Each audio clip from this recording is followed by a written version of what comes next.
Welcome to YOUCANIC. Today on YOUCANIC we have a 2011 Cadillac STS, and on this Cadillac STS we are trying to start the car and it's saying that it doesn't recognize the key fob, and that would be because the battery in our fob is dead apparently.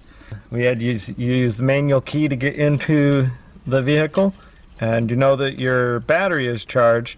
And so the manual key you access by pressing that little indent.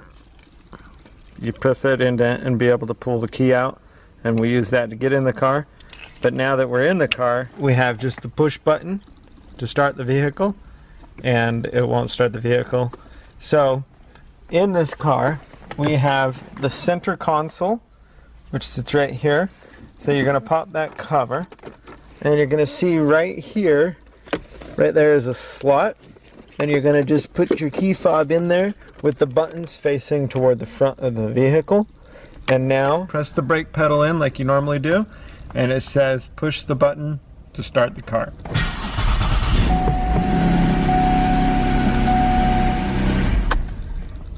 And so that's how you would be able to start your car if your key fob battery is dead.